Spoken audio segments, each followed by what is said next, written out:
حضرت محدث ابن جوزی نے لکھا ہے کہ حضرت حبیب اجمی ایک بزرگ تھے، ان کے پاس ایک شخص اکثر آتا تھا، بڑا مالدار تھا، ایک ہی بیٹی تھی، وہ بھی ٹانگوں سے معذور تھی۔ تو آپ اکثر اس کو کہتے ہیں کہ تو توبہ کر، اللہ کی بارگاہ میں رجوع کر۔ ایک وقت ایسا آتا ہے کہ پھر انسان کا جب کوئی اپنا نہیں رہتا پھر اسے مصلی یاد آتا ہے، لیکن اگر مصلی کی عادت بچپن سے پڑ جائے نا تو پھر ذرا آسان ہوتا ہے اللہ سے دل لگانا۔ وہ اکثر آپ اس کو کہتے ہیں کہ ٹھیک ہو جائے کہ تو بیٹی ہے، وہ بھی بیچاری معذور ہے، تو کہاں دولت لے جائے۔ آج کرتا ہوں، ہم تاریخیں دیتے رہتے ہیں نا اللہ تعالیٰ کو معاذ اللہ کہ رمضان سے میں نے نیک ہو جانا ہے، عمرہ کر کے آؤں گا تو پھر میں پکا نمازی ہوں۔ خدا کے بندو، کس نے تجھے بتایا ہے کہ رمضان تک تو زندہ رہے گا؟ کس نے خبر کی کہ عمرہ کرنے تک تو بچے گا؟ حضرت حبیب اجمی اس کو کہتے تو کہتا بڑی جلدی ٹھیک ہو جاؤں گا۔ ایک دن سویرے سویرے توبہ کرنے آ گیا۔ آپ نے فرمایا کیا ہوا؟ تو کہنے لگا حضرت جی کل ایک 15 سال کا نوجوان ملا ہے اور مجھے توبہ کرا گیا۔ مزہ ہی اس عمر میں اللہ اللہ کرنے کا، نبی کریم سے محبت بھی کرنی ہو تو یہی عمر ہے۔ عشق لگا سی کھیڈاں کھیڈ دی نوں تے پھر مینوں کھیڈاں بھول بھول گئیاں، کجل پایا سی میں یار دے ویکھنے نوں، پھر او دی یاد وچ روندیاں ہی ڈول گئیاں۔ حیدر شاہ اس گلی کدے نہ رولدی پر ہن تے رول گئیاں۔ جن لوگوں نے ابو جہل کو قتل کیا تھا ان کی عمر بھی 15 سال تھی۔ ہم تو بڑے نہیں نہ ہوتے ساری زندگی، نہ ہمیں کو بڑا ہونے دیتا ہے، ہم بڑے ہی نہیں ہوتے، یہ تو عمر ہے کچھ کر گزرنے کی۔ 15 سال کا نوجوان توبہ کرا گیا تو اب حضرت حبیب اجمی کہنے لگے وہ کیسے؟ کہنے لگا حضرت جی میں کل منڈی گیا تھا، مجھے کچھ سامان خریدنا تھا، تو بغداد کے بازار سے میں نے مچھلی خرید لی 10 کلو، باقی بھی سامان تب خود لے جا نہیں سکتا تھا۔ تو مزدور آپ کو پتہ ہے بیچارے آج بھی سڑکوں پہ بیٹھے ہیں، تو مزدور بیٹھے تھے تو ان میں ایک نوجوان 14-15 سال کا، چہرے پہ بڑی روشنی۔ میں نے اس کو کہا بیٹے مزدوری کرو گے؟ کہنے لگا حضور مزدوری بھی کرتا ہوں، پڑھائی بھی کرتا ہوں، اور جو اللہ کو منظور ہو اس کی عبادت بھی کرتا ہوں۔ میں نے اسے کہا کہ یہ میرا سامان ہے فلاں جگہ پہنچانا ہے، کیا لوگے؟ کہنے لگا 3 دینار مزدوری۔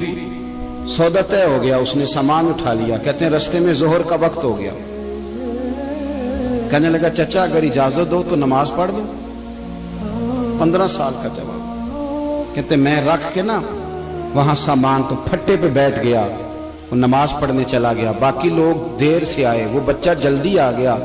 میں نے کہا بیٹے آپ جلدی آ گئے؟ کہنے لگے نفل چھوڑ دیے، اب یہی نہ سمجھ لیں کہ کام چور ہے، میں بعد میں پڑھ لوں گا۔ کہتے ہیں وہ دوپہر کا وقت، رمضان بھی نہیں تھا، میں اس بچے کو نوجوان گھر لے گیا اور میں نے اپنی بیوی سے کہا کہ بڑا نیک ہے، نمازی ہے، اور راستے میں یہ بھی ہوا ہے کہ میں نے اسے ایک دفعہ کہا ہے کہ یہ مجھے تھوڑی دیر کے لیے دے دو، گرمی بڑی ہے، تمہیں پسینہ آ رہا ہے، میں اٹھا لیتا ہوں۔ کہنے لگا نہیں چچا میں رزق حلال کھاتا ہوں، اگر آپ اٹھائیں گے تو میں 3 دینار مزدوری پوری نہیں لوں گا، پھر پیسے کم کروں گا، میں نے طے کیا ہے کہ اٹھاؤں گا۔ تو کہتے ہیں میں نے اپنی بیوی کو بتایا تو بڑی متاثر ہوئی، کہنے لگی دوپہر کا کھانا پک گیا، اسے کو روٹی کھا لے، رمضان بھی نہیں تھا۔ کہتے میں باہر نکلا، اس کو 3 دینار تھمائے، تو میں نے کہا بیٹے ایک بات میری مانو گے؟ کہنے لگا بتائیے۔ میں نے کہا کھانا پکا ہے کھا لو۔ کہنے لگا میں معافی چاہتا ہوں، میں نے روزہ رکھا ہوا ہے۔ حضور نے حکم دیا، حکم نبی کریم نے حکم دیا، بخاری مسلم کی حدیث ہے، فرمایا نوجوانوں اگر تمہارے پاس طاقت ہے تو نکاح کر لو ورنہ روزے رکھو۔ حکم دیا، یا نکاح اور یا روزے، یہ سرکار کا حکم ہے۔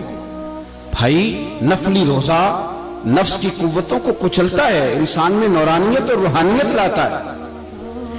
کہتے وہ کہنے لگا میں نے روزہ رکھا ہے، میں اور متاثر ہو گیا۔ میں نے کہا اب کیا کرو گے؟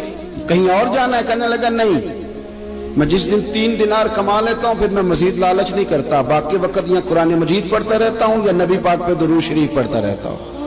آپ بتائیں تو میں نے کہا کہ افطار میرے ساتھ کر لو۔ کہتے ہیں میں اسے مسجد چھوڑ آیا اور خود میں لوٹ آیا، افطار کے بعد میں اسے لایا، کھانا کھلایا، عشاء پڑھی، اس کا گھر دور تھا، میں نے ڈرائنگ روم کھول دیا، بیٹھک کھول دی، وہیں وہ سو گیا۔ میری 20 سال کی معذور بچی کبھی چل نہیں سکتی تھی، کوئی طبیب کوئی حکیم میں نے چھوڑا نہیں تھا جس کو دکھایا نہ ہو، ایک ہی بیٹی وہ بھی معذور پیدائشی۔ اس کے کمرے میں گئے، میاں بیوی اسے کھانا کھلا اور بتایا بیٹے ایک نوجوان ہے، بڑا نیک ہے ہمارے گھر میں، آج بڑا پرہیزگار۔ پتہ ہے حضور نے کیا فرمایا؟ نبی کریم فرماتے ہیں جب نوجوان اٹھ کے تہجد پڑھتا ہے نا، نوجوان تو اللہ فرشتوں کے سامنے اس نوجوان پر فخر فرماتا ہے. اللہ فخر کرتا ہے کہ عمر دیکھو دیکھو یہ میری بارگاہ. اللہ فخر کرتا ہے, اللہ یعنی خدا خود میرے مجلس بود, اللہ فخر کرتا ہے. اب سوچے تو ہم نے اپنی بیٹی کو بتایا کہ نوجوان اور بڑا نیک ہے,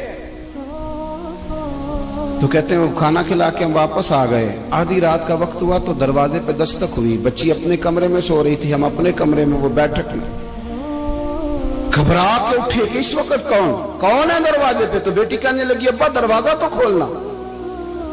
کہتے ہیں دروازہ کھولا تو 20 سال ہو گئے تھے بیٹی کو, کبھی اس نے چل کے نہیں دکھایا تھا, کبھی دوڑ کے ادھر جاتی کبھی ادھر آتی. کہتی الحمدللہ اللہ نے میری ٹانگیں ٹھیک کر دی. ہم دونوں رونے لگے, اے اللہ تو کتنا کریم ہے, کیسے ہوا بیٹے سارا کچھ؟ بیٹی کہنے لگی ابا آپ نے کہا تھا نا کہ نیک نوجوان آیا ہے, تو میرے دل میں خیال آیا اللہ اگر واقعی نیک ہے تو اس کے صدقے مجھے شفا ہی دے دے. یا ایھا الذین آمنوا اتقوا اللہ وابتغوا الیہ الوسیلہ.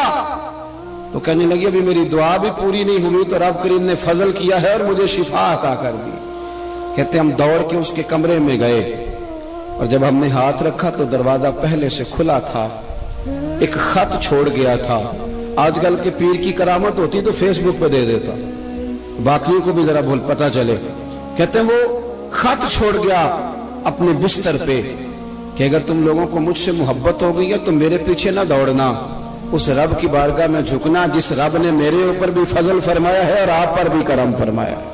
میرے نوجوان دوستو, یہ جو بچپنا ہمیں لوگ کہتے ہیں نا ابھی بچے ہو, ابھی جب آپ بالغ ہو گئے تو نماز فرض ہو گئی, سچ بولنا ضروری ہو گیا, رزق حلال کھانا ضروری ہو گیا, شریعت ساری کی ساری لاگو ہو. ایک تو درگزر سے کام میں, دوسرا اپنی زندگی کے اندر خواہشات کو چھوڑیں. سادہ کھانا تو ویسے انسان کو تندرست رکھتا ہے.